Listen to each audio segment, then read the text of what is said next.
Cualquiera de los presidentes de las últimas épocas, de las últimas décadas en la Argentina, hubiera hablado así un viernes, hoy domingo, todos los colegas nos estaríamos asombrando y preguntando si el presidente está bien, si es necesaria esta violencia política. De hecho, hace ya 2 meses nosotros aquí en GPS analizamos si el presidente estaba bien. Porque esta pregunta, esta que nosotros la resumíamos como ¿está bien este muchacho?, era la pregunta que había en los foros empresarios.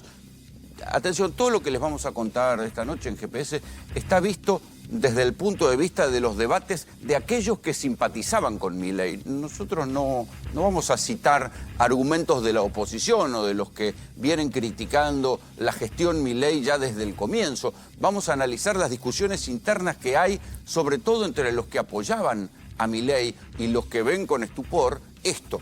¿Es necesaria esta violencia? ¿Qué pasa? Incluso uno puede decir que hay varios actores institucionales que ya no se lo toman en serio al presidente.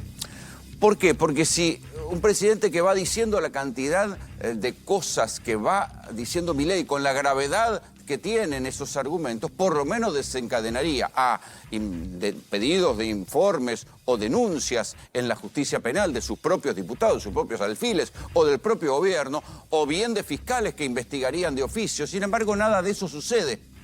Es como que no se lo toman en serio, que el presidente puede decir un día una cosa y al día siguiente la contraria, y todo el mundo lo va a tomar como lo que es, no como un presidente, sino como un panelista de televisión. Ese es el problema. ¿Sí?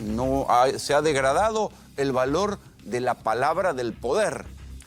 Es más, uno podría pensar hasta qué punto al gobierno le convino, abro comillas, el escándalo que provocó el caso Lohan, el estupor que provocó en la sociedad que se destapara una olla siniestra en la cual, en una provincia que no es peronista, sino que es radical, se pueden robar un pibe de 5 años, la justicia lo investiga como una red de trata, e inmediatamente arranca un encubrimiento doble de parte de diferentes sectores de la provincia. Y uno de esas ramas reporta directamente al gobernador Valdés y la otra por el lado de la policía y del ministro de Seguridad que fue destituido. Hay que saber a dónde lleva.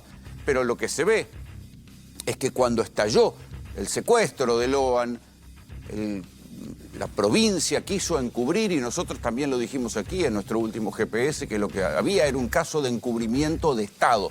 Cuando se metió el gobernador, y uno dice, bueno, ese escándalo, el secuestro de Lohan, más el encubrimiento de Estado, más si que ustedes quieren, la Copa América, ¿en qué medida le sirvió a la gestión Milei para que no se discutieran las cosas graves que están pasando y no se discutiera el estupor que generan los exabruptos del presidente? Por ejemplo, Estamos negociando los puts, el Banco Macro agarró y decidió ejecutarlo mientras que estábamos en el medio de la reunión, de una manera artera y sucia. Que digan lo que quieran. ¿Sabes qué? El Banco Macro, ¿sabes cómo creció el Banco Macro? A la luz de hacer negocios con ANSES de masa. Listo, basta, se acabó la historia. ¿La querés ver? La ves. Listo, ¿entendés? O sea, Jorgito, si no, digamos, te contamos cómo fue la historia de cómo tu papá lo hizo crecer el banco. Digamos, Banco Macro ejecutó puts por el equivalente de 2 billones de pesos. O sea, es como si nos hubieran hecho una corrida de 2.000 palos verdes en un día.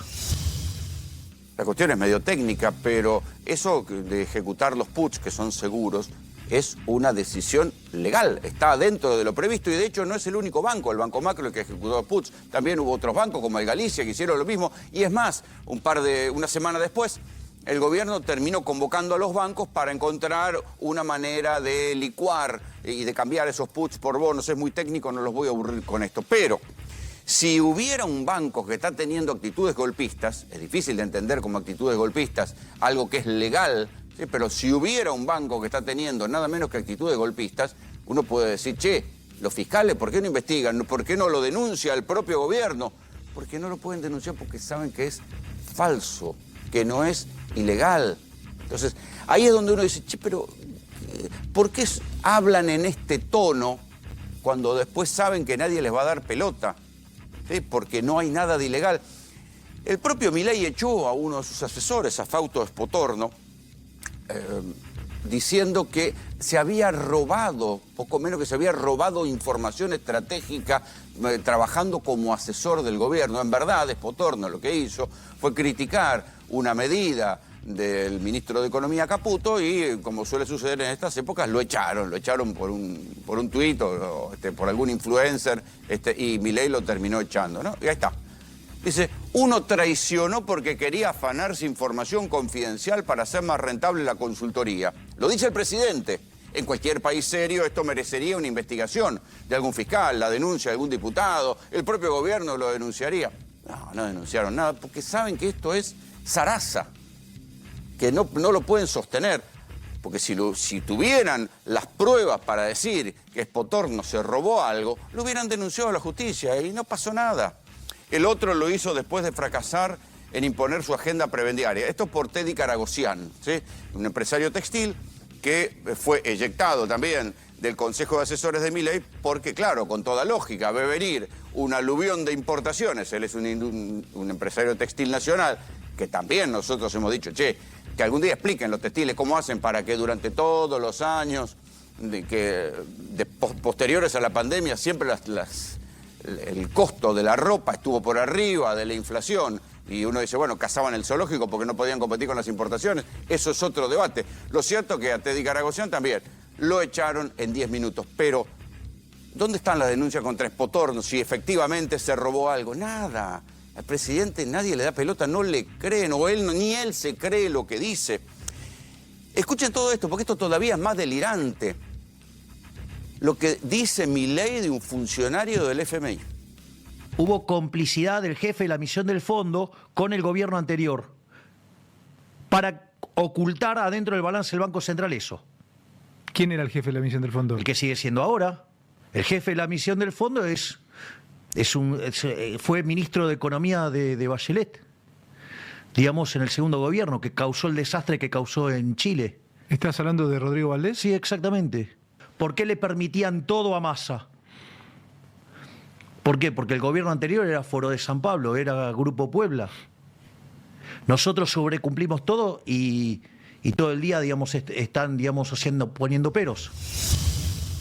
Bueno, decir que le permitían todo al gobierno anterior es por lo menos exagerado, pero pensar que un funcionario del FMI como Rodrigo Valdés, que todo el mundo sabe en el mundo de los ministros de Economía y de los exministros de Economía, que es un ortodoxo, y que Chile, el admirado Chile de Javier Milei, tiene la baja inflación que tiene porque siempre mantuvo políticas ortodoxas que en algún momento Milei exhibió como ejemplo, es todavía más delirante. Le hemos dicho, la verdad, que los gobiernos le han dicho cosas notables a los encargados del Fondo Monetario que monitoreaban el caso argentino, pero nunca les han dicho que eran zurdos. Entonces, esta es la confusión que tiene el gobierno respecto de lo que está pasando. ¿Por qué hay tanta bronca con un funcionario del FMI al que Milei acusa de zurdo y nadie se lo cree? O sea, se lo toman como esto, como una butada, una exageración de un panelista de televisión, no la palabra de un presidente.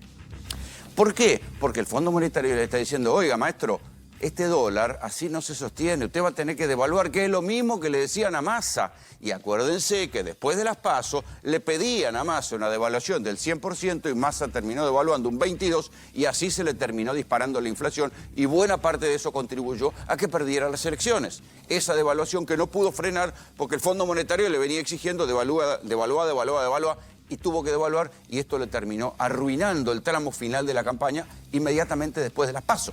Entonces, esto es la poca seriedad.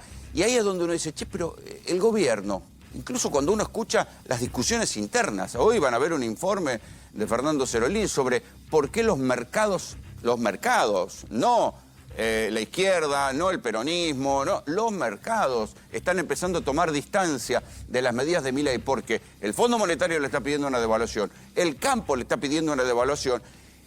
Y Milei, como tantos otros presidentes, y Caputo, como tantos otros ministros de Economía, se aferra a la idea de que no hay que devaluar.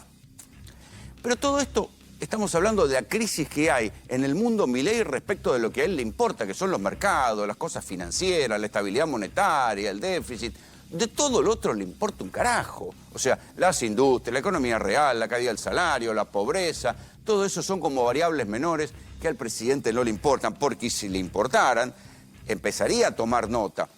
Esta semana intentaron presentar como que la actividad económica, a partir de una cifra del INDEC, había empezado a repuntar. Y cuando uno ve el desagregado, dice, no, lo único que repuntó fue el campo, que creció exponencialmente contra la sequía del año pasado. En cambio, la industria cayó interanual un 22%, no, un 14,2%, la construcción un 22,1%, el comercio un 4,6%, y podemos seguir hablando. Ni les cuento lo que cayó el salario, lo que aumentó la desocupación, lo que aumentó la pobreza.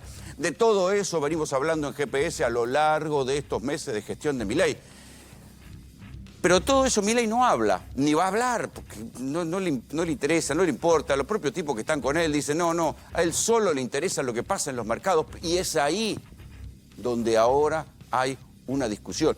El gobierno dijo, bueno, vamos a una alquimia financiera que Hernán Lester les podrá explicar mejor. Venden, compran los dólares en el mercado libre, después los venden en el contado con líquido, a ver si lograban bajar el dólar. Ahí Milei en el comienzo de la editorial decía, no, fíjense cómo lo bajamos. Lo bajaron y volvió a subir. Están timbeando con las reservas, que ya son pocas, están timbeando como lo hizo Caputo en la gestión de Macri, y por eso el Fondo Monetario no les cree, porque ve que están haciendo lo mismo de siempre, timbear para mantener el dólar bajo, que un día se les va a terminar disparando, y por eso es que no les dan más plata. Mientras tanto, prepárense, porque lo que van a ver es el mismo mecanismo que nosotros aquí les contamos de ataque a los más débiles, ¿no? En enero mismo nosotros le dijimos, che, cuidado, lo primero que están haciendo fue cortar la plata que daban para los enfermos con necesidades especiales, la DATSE. Dijeron que había corrupción en la DATSE, mandaron una auditoría, una denuncia a la justicia. Cuando les importa, hay denuncias en la justicia, ¿eh? Contra el Banco Macro y contra Espotorno no hicieron denuncias, pero contra la DATSE, contra la gente que tenía enfermedades más difíciles, cánceres, ELA. Ahí sí hicieron una denuncia porque decían que había un curro en la justicia. Dos fiscales le dijeron, señores, acá no hay delito. Y los medicamentos de alguna manera fueron apareciendo con cuentagotas y de a poco. Después se le agarraron con el reparto de alimentos. Todavía hoy, después que hasta la casación les dijo, déjense de joder, repartan los alimentos que tienen ahí guardados. Se niegan a entregar los alimentos a los comedores. Y ahora apelaron a la Corte Suprema. Siempre se le agarran con los más débiles. Y ahora van con los discapacitados. Van a obligar a que el más de 1 millón de personas que reciben pensiones por discapacidad desfilen para demostrar que son discapacitados. Una cosa de una crueldad. Otra vez se meten con los discapacitados. Ya lo intentó Macri, parece que no aprendieron. Macri intentó meterse con los discapacitados y salieron manifestaciones de discapacitados a decirles, sí, yo soy discapacitado. Escena desgarradora de gente con los pibes en silla de ruedas, con las sondas para poder respirar, diciendo, sí, somos discapacitados, aquí estamos, y nos sacaron los subsidios, nos sacaron las pensiones. Otra vez vuelven con los shows habituales, ¿no? Pero esos shows que diseñan en las noches de creación de imagen. Mostraron una radiografía de un perro. Sí, hasta puede ser verdad que hay un caso con una radiografía de un perro, pero eso implica que todas las pensiones están mal entregadas, van a obligar a que la gente se presente a desfilar. Seguramente debe haber curros con las pensiones de discapacidad, pero hay que tener cuidado porque esa gente son los débiles y no hay que ensañarse con los débiles. Y si no, vean el informe que vamos a presentar esta noche en GPS, porque ahí sí hay un ejemplo de cómo se ensañan con los débiles. Siempre se ensañan con los débiles, con los fuertes nunca, ¿eh? Con los débiles. A los electrodependientes, hay más de 1.200 electrodependientes a los que les mezquinan el subsidio. Le dicen, bueno, no, les ponen trabas burocráticas, van a ver sus testimonios. Esas no son radiografías de perro, son gente a las que quieren condenar a la inseguridad de que si se les corta la luz, Y atención, porque la propia Camesa, la empresa que concentra las generadoras de luz, dijo que este verano, como siga la desinversión, como siga la falta de pago, va a haber problemas en el suministro eléctrico en la Argentina. Lo dice Camesa, no lo dice un analista, no lo dice un diputado opositor, lo dice la propia empresa generadora. Está diciendo, si no hay, o sea, el consorcio de empresas generadoras, si no hay algún grado de inversión y pagos, si no actualizan la plata que tiene que pagar Milei, que no paga nada, va a haber problema con la generación de electricidad. Bueno, y por vía paralela a los electrodependientes, les niegan los subsidios y los miran con lupa. Cuando uno va a las casas y ve a la gente a la que le están negando los subsidios, son gente a las que les tendrían que dar todo, no negarle los subsidios. Bienvenidos, esto es GPS.